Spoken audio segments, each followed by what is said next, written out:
Cuando digo que mi compañero de cuarto Jack es un director aficionado, me quedo bastante corto. O sea, cuando se metió en este proyectito suyo, literalmente no tenía nada de experiencia. No sé por qué pensó que era una buena idea. Honestamente, no tengo idea de cómo funciona su cerebro. Todo empezó una noche aburrida en nuestro dormitorio. Era un día de semana y nos daba mucha pereza sentarnos a hacer la tarea. Así que decidimos ver el proyecto de la bruja de Blair en su lugar. Juro que debía ser la última persona en la Tierra que aún no la había visto en ese momento.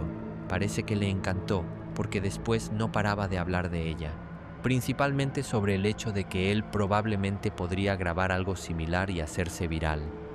Al diablo con los estudios, hermano. Recuerdo que me dijo, yo puedo. ¿Qué tan difícil puede ser? Parece. Intenté bajarlo a la tierra, pero él no quería escuchar en ese momento. Afortunadamente, un par de días después, dejó el tema. O al menos eso creía. Pero, en cuanto entregamos los últimos exámenes y el año terminó, se me acercó y me preguntó si quería actuar en una nueva película que estaba dirigiendo. Naturalmente le dije, no, al menos, ¿tienes una buena cámara o un guión? Le pregunté. Hermano, relájate, lo tengo todo, respondió, pareciendo apenas contener una sonrisa. Al parecer, de verdad pensaba que era algún esquema para hacerse rico rápidamente. Oye, ¿podrías simplemente actuar? No quiero pagarle a un actor.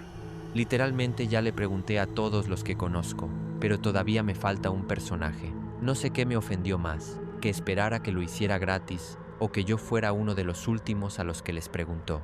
Sin embargo, un par de días antes de eso, había recibido unas noticias increíblemente malas. No había conseguido la pasantía de verano que tanto esperaba. Mientras mis pensamientos estaban atormentados por la angustia, decidí aceptar su oferta. ¿Por qué no? Ya saben. Como resultó, Jack no mentía cuando dijo que lo tenía todo pensado. Pidió prestada una cámara bastante decente a su tío e incluso encontró un lugar para filmar. Era un pequeño pueblo abandonado en la costa de Italia. Esto se estaba volviendo, como mínimo, bastante interesante. En todo esto debían participar dos chicos más, Wayland y Mick.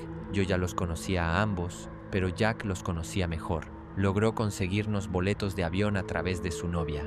Ella trabajaba en el aeropuerto. Además de todo eso, también nos consiguió alojamiento gratuito en un motel, ubicado en un pueblo a 1 hora y media en coche del pueblo abandonado. Resultó que el dueño de la cadena era un buen amigo de su padre. Sorprendentemente, parecía que todo estaba listo. Una semana después, volamos allá y nos instalamos en el motel. En ese momento todavía era increíblemente escéptico sobre en qué resultaría esta película. Honestamente, esperaba que todo se fuera al traste en una semana. Estos pensamientos solo se fortalecieron cuando Jack confesó que no había escrito un guión. ¿Qué demonios?, preguntó Wayland. ¿Y qué se supone que hagamos frente a la cámara? Solo actúen natural, respondió Jack. ¿Creen que la bruja de Blair tenía guión? Bueno, de hecho, probablemente sí, intervino Mick. Jack simplemente continuó. No importa, escuchen. Si leemos de un guión, corremos el riesgo de que suene antinatural. Este pueblo, por lo visto, es aterrador de cojones. Solo sigan la corriente de la atmósfera. Al menos, ¿tienes alguna historia en mente?, le pregunté. Sí, claro. 4 amigos filman sus vacaciones en Italia. Un día, en un bar, en un pequeño pueblo, escuchan sobre un lugar abandonado cerca de la costa, donde siempre pasan cosas raras. Siendo unos completos escépticos, todos van allá para comprobarlo, y allí todo se va a la ni siquiera necesitamos prótesis de monstruos ni nada por el estilo. Será un terror psicológico, donde claramente algo está mal, pero nadie puede entender exactamente qué es. Solo finjan estar asustados por el amor de Dios. A Mick y Wayland esto les pareció satisfacer, pero pude ver que en el fondo ellos también pensaban que sonaba como una más. A la mierda, pensé. Al menos podría relajarme un poco en las vacaciones. Durante la primera semana simplemente deambulamos por Sicilia, nos emborrachábamos en los bares y en general molestábamos a los lugareños. Este iba a ser el primer acto de la película. Sin embargo, dejamos la filmación en sí a su suerte. En otras palabras, el material grabado parecía una así está bien. Estas son de todos modos las partes menos importantes. ¿A quién le importa? Eso fue todo lo que dijo Jack cuando lo revisamos. Bueno, él es el director. Después de eso, decidimos finalmente ponernos manos a la obra. Jack tuvo la idea de incluir a alguno de los lugareños en la película, con su consentimiento, claro. Entramos a un bar en el pueblo donde nos alojábamos e intentamos preparar la escena. Jack notó a un hombre de mediana edad al fondo de la sala. Se acercó a él e intentó explicarle lo que queríamos hacer. A mitad de la dolorosa interpretación de italiano de Jack, el hombre lo interrumpió. «Vale, chico, hablo inglés. ¿Qué demonios es lo que quieres?» Jack suspiró aliviado. «Entonces, estamos haciendo una película de terror. 4 chicos de vacaciones en Italia. En esta escena, estamos sentados a una mesa en un bar y discutimos a dónde ir después. Uno de nosotros menciona un pueblo costero abandonado cercano y decidimos que sería un lugar divertido para visitar. Ahí intervienes tú y dices alguna tontería sobre que no deberíamos ir allá porque allí vive un demonio de ojos negros o algo así. Bueno, lo harías gratis, pero si esto tiene éxito, te transferiré algo de dinero. Solo danos tu contacto». Después de la perorata de Jack, el hombre simplemente se le quedó mirando un rato con la boca abierta y luego resopló. «Son unos niños valientes, se los aseguro». Wayland levantó una ceja. «¿A qué se refiere?» Luego el hombre nos miró como si acabáramos de decir la estupidez más grande. «O sea, me están diciendo que ustedes no averiguaron absolutamente nada antes de venir aquí». Todos nosotros simplemente nos encogimos de hombros colectivamente. El hombre pareció pensar en algo por un segundo antes de responder. «Bueno, supongo que es más un problema local. Incluso aquí no hay mucha gente que lo sepa. Las noticias no informarían sobre lo que realmente sucedió». «Espera, ¿qué acababa de decir? ¿Qué? ¿A qué se refiere?», le pregunté. Nos lanzó una mirada con una expresión sombría. «Hay una razón por la cual este lugar está abandonado, ya saben. Según la versión oficial, la evacuación fue debido a un incendio.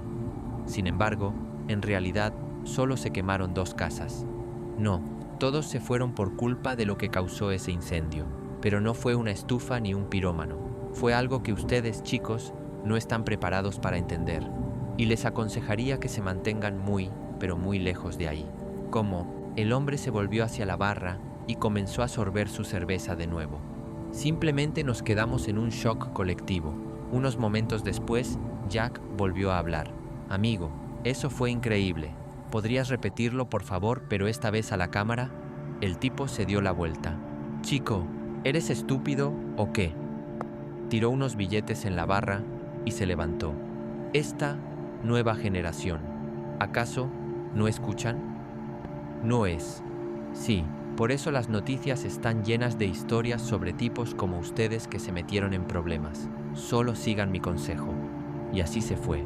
Ahora ninguno de nosotros quería admitirlo, pero toda esa conversación nos asustó un poco. Jack simplemente lo atribuyó a que el tipo intentaba asustarnos, y de nuevo simplemente estuvimos de acuerdo. Mirando hacia atrás, escuchar esa gimnasia mental de Jack intentando justificar por qué todavía era una buena idea, fue probablemente nuestro mayor error. Como sea, logramos grabar la escena con la ayuda de otros turistas. Parecían no saber nada sobre el pueblo, así que inventaron una historia sobre cómo un fanático religioso loco realizó algún tipo de ritual, y ahora el lugar vuelve loco a cualquiera que entra allí. Todo parecía ir bastante bien. Sin embargo, todo el tiempo que estuvimos grabando, no pude evitar notar que el barman nos miraba de reojo. Cuando nos íbamos, podría haber jurado que lo vi negar con la cabeza solemnemente. Ese debería haber sido otra señal de que era hora de irnos. Pero, por desgracia, continuamos. Regresamos al motel y planeamos el viaje para el día siguiente. La historia que inventamos era de lo más trillada. Los chicos van allí y hacen el tonto por un par de horas. No pasa nada especial. Cuando ya están a punto de irse, notan unos extraños símbolos pintados en las paredes y el suelo de uno de los edificios. Siguen volviendo y todo comienza a intensificarse hasta que empiezan a volverse locos. La película se suponía que terminaría con uno de nosotros parado en el agua por la noche, retrocediendo a trompicones hacia la cámara. Suena más trillado que aterrador, ¿no? Bueno, a esas alturas habíamos llegado demasiado lejos para retroceder. A la mañana siguiente, condujimos hacia allá en un coche de alquiler. Trazamos la ruta en Google Maps, pero la carretera principal al lugar estaba cerrada por alguna razón. Debido a esto, tuvimos que buscar un desvío. Al final logramos llegar, pero nos tomó unas 2 horas. Fue bastante molesto. Lo que fue aún más molesto fueron las barreras de madera alrededor del lugar. Parecía como si realmente intentaran no dejar entrar a la gente. Ahí fue cuando empecé a dudar de la legalidad de todo esto. Sin embargo, Jack disipó esos temores hablándonos de una película filmada íntegramente en Disney World sin el consentimiento del parque. Así que simplemente continuamos. Además, era un lugar tan pequeño e insignificante. ¿A quién le importaba? Deambulamos un poco, intentando trazar un mapa de la zona. Fue fácil, ya que el lugar era pequeñísimo. Se podía caminar de un extremo a otro del pueblo en unos 10 minutos. El tipo del bar también tenía razón. 2 casas parecían haberse quemado hasta los cimientos. Los demás edificios, aunque vacíos y con signos moderados de daños por el clima, parecían bastante normales. A decir verdad, al principio el lugar no daba para nada una impresión espeluznante. Grabamos durante varias horas antes de decidir terminar por el día. Debo decir que todo estaba resultando mejor de lo que imaginaba. Resultó que Wayland era un actor decente. Mick y yo también lo hicimos bien. Además de todo eso, el trabajo de cámara de Jack no era horrible. O sea, no era bueno de ninguna manera, pero parecía bastante auténtico y al nivel de las películas modernas de metraje encontrado. Seguro que al final había tomado un par de clases. Cuando el sol empezó a ponerse, decidimos terminar por hoy y regresar. Cuando estábamos a punto de irnos, decidí asomarme a una de las casas quemadas, solo por pura curiosidad.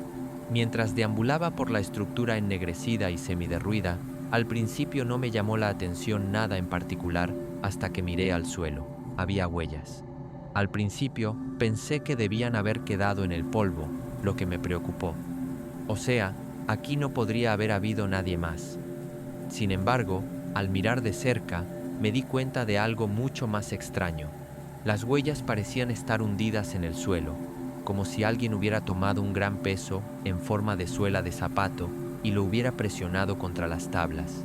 Fue cuanto menos extraño, pero no tan extraño. En todo caso, no lo suficiente como para que lo pensara demasiado. Corrí de vuelta al coche, donde todos me esperaban, y se los conté. Como era de esperar, simplemente dijeron que era una tontería, y eso mismo me dije a mí mismo.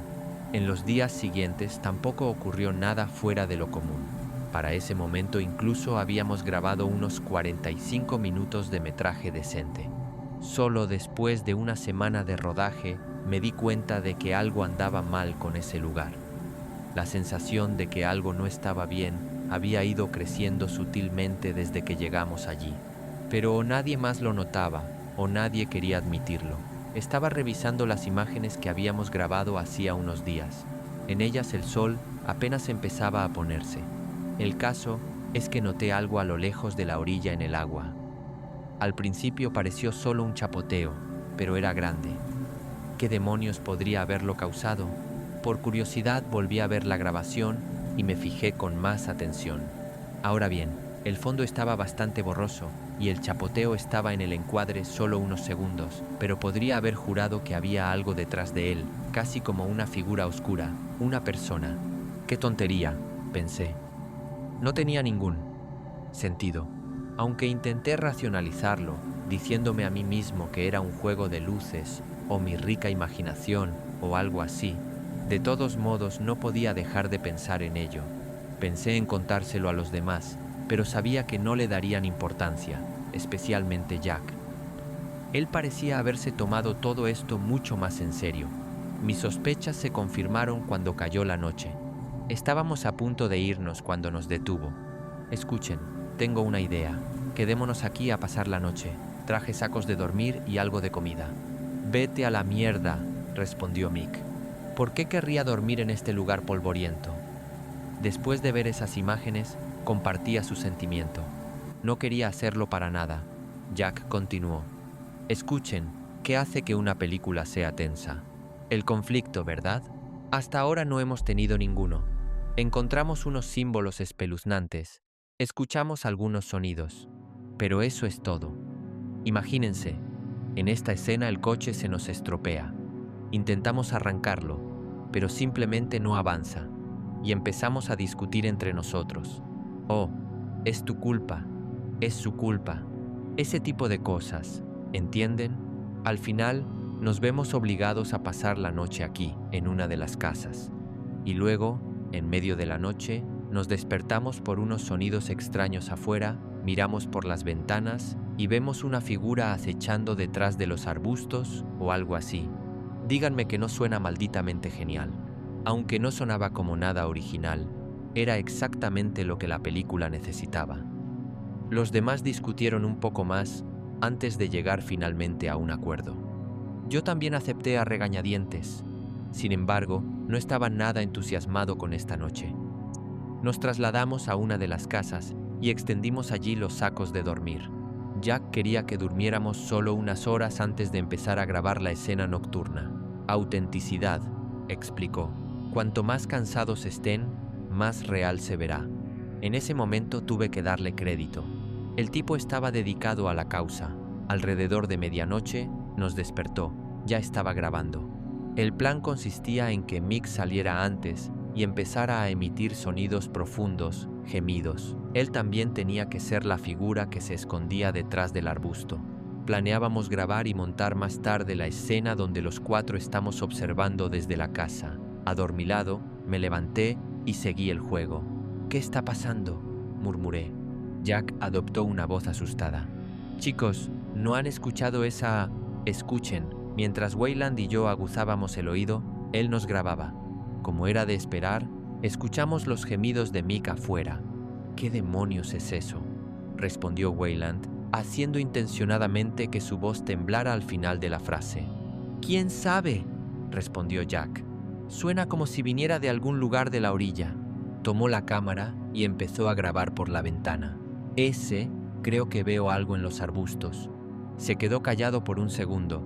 Espera, ¿qué carajo? Su tono cambió drásticamente. Bajó la cámara y se volvió hacia nosotros.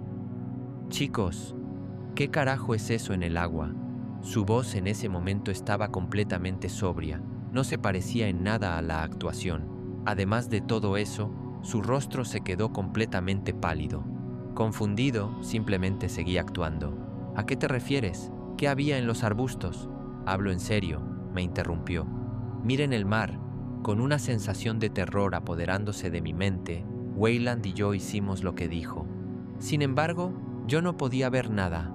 ¿Te has vuelto loco, Jack? Ahí no hay nada. Escuché que soltó Wayland. ¿Me estás tomando el pelo? Jack lo empujó y empezó a escanear él mismo. ¿Qué carajo está pasando?, escuché que murmuró. Sin embargo, mientras seguía observando el agua, noté algo bastante extraño y aterradoramente familiar. Las olas esa noche eran increíblemente débiles, así que pude distinguirlo a lo lejos. Chapoteos grandes, y parecían acercarse. De repente recordé aquel chapoteo del vídeo que había revisado antes. «Dame la cámara», le dije a Jack. Aunque tenía un aspecto desconcertado, no discutió y simplemente me la pasó. La encendí de nuevo y empecé a grabar los chapoteos. Y oh, Dios, ¿qué diablos vi? Había una figura caminando penosamente por el agua hacia nosotros. Parecía emanar de ella una especie de brillo rojo oscuro. Brillo, cuando hice zoom, se hizo evidente que llevaba una especie de traje de buceo de aguas profundas extraño, pero sin el casco. Lo más raro era que cuando intenté enfocarme en los detalles de su rostro, no pude. La cuestión no es que la cámara no tuviera esa capacidad, simplemente mis ojos no lo soportaban, empezaban a doler y lagrimear, y tenía que apartar la mirada. Pero en las fracciones de segundo que lograba echar un vistazo, el rostro parecía distorsionado en cierto sentido, casi como el de una persona normal, pero pasado a través de unos filtros. Para decirlo suavemente, era un completo desastre. Bajé la cámara. Dios Jesús. Retrocedí en estado de shock. Decidí comprobar mis sospechas y miré de nuevo al agua. La figura había desaparecido, al menos de mi campo de visión. Todavía veía los chapoteos y ahora estaban peligrosamente cerca. ¿Qué carajo es eso?, me preguntaron Jack y Wayland casi al unísono. Les di la cámara y por turnos, con total terror, vieron lo mismo que yo. «Tenemos que irnos», pronunció Jack con el tono más decidido que le había escuchado jamás. «¿Qué demonios están haciendo, chicos?», escuchamos el grito de Mick desde los arbustos. Nos miraba desde abajo, con las manos levantadas. Observé con horror cómo en la arena detrás de él empezaban a aparecer grandes huellas hundidas. «Corre al coche». Fue todo lo que pude sacar de mí. Él se estremeció por un segundo antes de darse la vuelta y ver cómo la arena se deformaba bajo una fuerza invisible. Y justo después de eso, echó a correr. Ni siquiera nos molestamos en enrollar los sacos de dormir. Simplemente salimos de ahí como alma que lleva el diablo. Al ser el más lento de todos, fui el último en salir corriendo de la casa en la que estábamos. Sin embargo, en mi loca carrera hacia el coche, resbalé en unos guijarros y me caí al suelo, rasgándome las muñecas. Mientras me retorcía de dolor, podría haber jurado que de alguna manera sentí una presencia acercándose a mí. Es difícil de explicar, como si el aire a mi alrededor se hubiera vuelto hostil. Además de eso, oía numerosas voces acercándose a mí, pero no se podía distinguir ninguna. Parecían fusionarse, formando una inquietante cacofonía de ruido, y la peor parte de todo esto, no podía moverme. Recuerdo que simplemente me quedé allí sentado, intentando levantarme, pero mis brazos se movían a una velocidad de apenas 1 centímetro por minuto. También parecía como si me estuvieran absorbiendo hacia la tierra. Unos segundos después, oí cómo detrás de mí crujía la grava. Cuanto más y más se acercaba, más y más sentía que me hundía en el infierno. Mi visión empezó a apagarse antes de que me sacaran de ese trance en el que estaba. Vi cómo pasaba una luz brillante y golpeaba algo detrás de mí. La asfixiante desarmonía de voces cesó de repente y fue reemplazada por un fuerte gruñido gutural. Levanté la cabeza y vi a Jack, de pie a unos 30 metros, sosteniendo una pistola de bengalas en una mano y la cámara en la otra. Aproveché la oportunidad, salté y corrí hacia el coche. Me metí dentro y nos fuimos de allí a toda pastilla. Ahora estamos sentados en la habitación del motel. Ninguno de nosotros ha pronunciado una palabra. O sea, ¿qué diablos se supone que digamos? Decidimos terminar el viaje antes de tiempo. En cuanto amanezca, tomaremos el primer vuelo que salga de aquí. Los otros chicos finalmente se han quedado dormidos, pero yo simplemente no puedo. Esa sensación de terror hundido cuando esa cartal se acercaba a mí. No puedo dejar de pensar en ello. Todavía casi lo siento. Volví a coger la cámara y revisé la grabación. No había ninguna posibilidad de que no se la enseñáramos a alguien. Tal vez haya respuestas en algún lugar. Sin embargo, cuando reproduje la grabación, esa criatura no estaba ahí. Veía el agua chapotear, cómo la arena se hundía bajo su fuerza, a mí paralizado en el suelo. Pero esa maldita criatura simplemente no estaba ahí. Justo después de la universidad, conseguí un trabajo como profesor en un pequeño pueblo del centro de Wisconsin. En la clase de escritura creativa de 10º grado, les puse como ejercicio escribir un relato corto de ficción relámpago para Halloween. Habíamos estado estudiando leyendas urbanas y folclore, y ahora era el turno de los estudiantes de inventar sus propias historias. Longitud, de 100 a 1000 palabras. Tarea, asústame. La calidad de los trabajos fue la esperada. Al fin y al cabo, eran chicos de 10º grado, pero una historia destacó en medio de la pila. El trabajo de un estudiante callado llamado Jake. Su relato en primera persona parecía tan real como si estuviera inmerso en la realidad demasiado cerca de ella, casi como si no se lo estuviera inventando, sino que estuviera relatando algo que le había sucedido a él. Lo dejé a un lado, impresionado. El trabajo de Kate estaba en el último montón. Recuerdo vívidamente haberlo leído. Gotas de sudor en las sienes, el clic-clic del bolígrafo rojo en mi mano y una extraña sensación de terror en algún lugar del estómago. Puse su historia encima de la historia de Jake y pensé, ¿y qué demonios se supone que haga ahora? Todavía conservo fotocopias de esas historias originales y a menudo me pregunto por qué las guardo. Pero tienen algo, están tan entrelazadas y hay algo tan crudo y hermoso en ellas.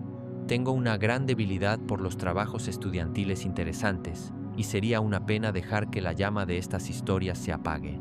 Compartiré los trabajos de los estudiantes y los acontecimientos posteriores que tuvieron lugar justo aquí.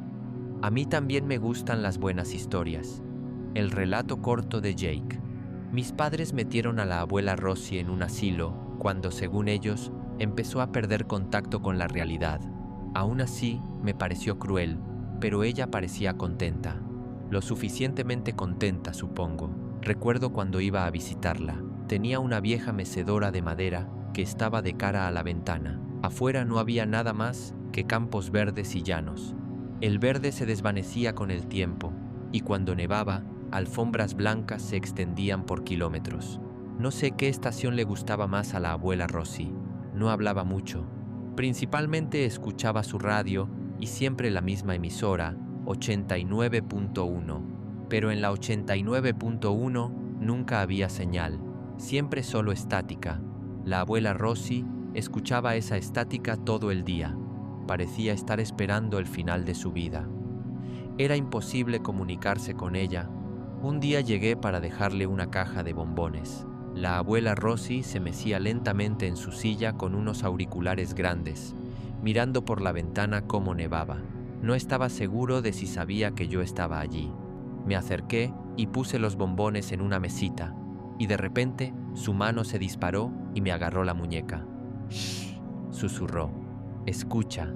La abuela Rosie se inclinó y yo pegué mi oreja a la suya. Levanté la copa de sus auriculares y escuché. Solo había estática. Ya estaba a punto de decir algo, pero ella me tapó la boca con la mano. «Escucha con más atención», dijo. Escuché, pero todo lo que oí fue más estática. «Pronto vendrán», dijo ella. «Vendrán a llevarme». Esto me asustó un poco y me fui a casa. Les conté a mi mamá y a mi papá lo que había pasado, pero a ellos no les pareció tan extraño. Seguí pensando en ello. Una noche no podía dormir, así que llamé a mi amiga Abby por nuestro walkie-talkie. Vivía al otro lado de la calle y por alguna razón lo sabía todo sobre la 89.1. Me dijo que es una vieja leyenda en nuestro pueblo y que para investigarla más a fondo necesitas dos cosas, una radio y un armario con la puerta ligeramente entreabierta. Ponte de espaldas al armario, sintoniza la 89.1 y escucha con mucha atención. En algún momento a través de la estática oirás los débiles sonidos de un órgano, gritos lejanos y el chirrido de cadenas de metal sobre la grava. La puerta abierta es una invitación. Mantén los ojos cerrados, y solo si los mantienes cerrados aparecerá una figura y te arrastrará al interior del armario. A partir de ahí, tu destino es desconocido. ¿De dónde sabes eso?, le pregunté. He oído hablar de ello. No se lo digas a nadie. Cuanta menos gente lo sepa, mejor. Miré por la ventana y vi a Abby en su habitación. Se llevó un dedo a los labios. «Es nuestro secreto», zumbó el walkie-talkie. Durante los días siguientes seguí pensando en el ritual y en la abuela Rosie. ¿Por qué querría jugar a ese juego? ¿Por qué quería ser arrastrada a lo desconocido? Les volví a decir a mis padres que me preocupaba la abuela Rosie. Fueron muy despectivos al respecto. Desde que murió el abuelo, creo que quiere irse, dijo mi mamá. Quiere estar con él. Yo quería saber más, así que decidí probar el juego por mí mismo. Tarde en la noche, dejé la puerta de mi armario abierta solo una rendija. Me senté en la cama de espaldas al armario, sintonicé la radio en la 89.1 y me puse los auriculares. Oí la estática y cerré los ojos. Estuve sentado mucho tiempo, concentrándome con todas mis fuerzas en la estática. Cuanto más tiempo estaba sentado, más sentía que mi habitación se encogía, como si el espacio se estuviera llenando de algo más, como si no estuviera solo. En los auriculares escuché un órgano lejano. Oí gritos que parecían lejanos, pero que parecían acercarse. Empezó el chirrido del metal y luego escuché una voz. «Abre los ojos». Salté de la cama muy asustado. Abby reía histéricamente por el walkie-talkie. Inspeccioné todo el dormitorio. Estaba solo. Miré por la ventana y vi a Abby, sonriendo y riendo. Se acercó el walkie-talkie a la boca. «Te di un buen susto», dijo ella. «Ahí no hay nadie. Eres un cobarde». Me fijé en la puerta del armario. Estaba abierta de par en par. Desde mis auriculares silbaba la estática de la 89.1. Solo bromeaba, gorjeó el walkie-talkie, pero yo no estaba tan seguro de que fuera una broma.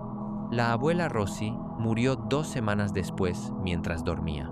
Le había llegado la hora y yo dejé de jugar a las leyendas y supersticiones. Pánico, miedo. Nadie me creerá, nunca. Le dije que bromeaba sobre todo. Eso me ayuda a dormir por la noche. Pero sé lo que vi. Un niño, un ritual y la muerte. La muerte misma. La muerte negra con un agarre tenaz. Una entidad que rodea a su víctima, arrastrando al compañero a su guarida secreta y eterna. Pero estaba bromeando. Estuve bromeando todo el tiempo, así que todo está bien. Debería haber sabido más. Fui a su habitación. Parecía haber sido abandonada recientemente, como si acabaran de quitarle el tapón a una bañera. Los auriculares en el suelo. Estática. Nada más que estática. Ruidos del armario. Respiración dificultosa, uñas rascando la puerta desde dentro. Agarro el pomo. Algo más, algo oscuro. No puedo abrir, no lo abriré. Me niego a dejarlo salir. Retrocedo lentamente. Una vocecita aguda y chillona. Ayúdame. La estática resuena en mi pequeña habitación. Nada más que estática. Cierro la puerta al salir. No lo dejaré salir. No lo diré. Nunca lo diré. Mi historia no existe. Simplemente no está ahí. Es solo estática. Tenía ante mí 2 historias aparentemente entrelazadas. El relato de Jake, un folclore más tradicional, y el relato muy personal de Kate, centrado en las emociones, el arrepentimiento y los secretos. Quizás había estado nadando en leyendas urbanas demasiado tiempo, o tal vez me había convertido en víctima de demasiados cuentos ensayísticos espantosos de estudiantes como para contarlos. Pero no podía quitarme de la cabeza la idea. Esto parece real. Unos días después de Halloween, retuve a Kate después de clase. Quería saber más, en particular, si ella era el personaje de Abby en la historia de Jake y si estaba confesando haber visitado a esa abuela en su propia obra. Saqué el relato de Kate y le pregunté cómo lo había escrito, qué la había inspirado. Se encogió de hombros. Supongo que es vanguardista. Solo estaba experimentando con ideas. ¿Le gustó? Asentí. Fue un trabajo interesante, le dije. ¿Alguna vez ha oído hablar de la 89.1? Me preguntó Kate. Intenté decir algo, pero no pude. Varias palabras se me escaparon de la lengua, pero fueron interrumpidas por la risa de Kate. Oh Dios, señor Patrick, todo esto era solo una broma. Kate explicó cómo ella y Jake se habían puesto de acuerdo para escribir múltiples puntos de vista sobre una misma historia, en parte como un ejercicio de escritura creativa, pero sobre todo solo para gastarme una broma. Todo era inventado. Fue una broma de Halloween. Se la jugamos bien, señor Patrick, rió Kate. Sonreí con torpeza. Fue una buena broma, y sí, me atraparon. Le dije que me gustaba su trabajo, que debería seguir desarrollando su estilo vanguardista, y le deseé un feliz Halloween. Pero algo no encajaba. Estaba tomando unas copas con un veterano, un profesor de inglés de los de primer año. Yo soy un profesor de primer año en un pueblo nuevo, y él es un viejo mentor astuto. Le hablé de la tarea y de las historias que entregaron Jake y Kate. Él se rió y luego se puso pensativo. Eso simplemente parece extraño, dijo. ¿Dices que Jake y Kate se pusieron de acuerdo para gastarte una broma? Eran uña y carne en mi clase al principio del año escolar, pero en otoño dejaron de hablarse, ni siquiera se miraban. Algo les debió pasar, supongo que se han reconciliado. Durante las siguientes semanas observé de cerca a Jake y Kate en mi clase y en los pasillos. No hablaron ni una sola vez, ni siquiera se miraron. Programé una reunión con Jake para discutir su historia y hacerle saber cuánto me gustaba su crecimiento como escritor, especialmente su obra de Halloween. Sonreí de medio lado y le dije que la broma que él y Kate me gastaron me había dejado alucinado. Jake sonrió con incomodidad. ¿Le gastamos una broma? Sí, dijo él. Fue idea de Kate. Todo era inventado, afirmó. No existía la 89.1 y no tenía ninguna abuela que hubiera muerto en un asilo. Todos los personajes y situaciones eran 100% ficción. Le dije, buen trabajo, y le dije que siguiera escribiendo. Y sin embargo, la situación parecía estar mal, como si me estuviera perdiendo una parte del espectáculo. ¿Era posible que esos dos estuvieran tan comprometidos con la idea de gastarme una broma que ni siquiera se hablaran en la escuela? O tal vez estaban saliendo juntos y no querían que nadie lo supiera, por lo que actuaban de manera distante en los pasillos y en la clase. Después de todo, tenían 15 años. Parecía razonable, pero no me dejaba dormir por las noches, nada más importaba. Daba clases de día y por las noches estaba obsesionado con estas historias. Las noticias, los deportes y los eventos actuales pasaron a un segundo plano. El mundo real se me escapaba. Seguí escarbando. Armado con un par de apellidos posibles, gracias a los registros escolares, estuve llamando a los asilos del condado. Les decía que estaba intentando localizar a una vieja amiga de mi madre, Rosie. Cada llamada telefónica seguía el mismo guión. El recepcionista revisaba los archivos y no encontraba nada, a nadie con los apellidos que yo tenía. Peiné internet y pasé demasiado tiempo en los archivos de la biblioteca local. No encontré ningún folclore o leyenda urbana relacionada con la 89.1. Y cada vez que sentía que estaba a punto de rendirme, sacaba mi fotocopia de la historia de Kate. Ella visitó a la abuela de Jake. Simplemente parecía tan real. Sabía que no era falso. En un último intento desesperado, pasé mucho tiempo a solas en mi dormitorio, escuchando la estática de la 89.1 con los ojos cerrados y la puerta ligeramente entreabierta.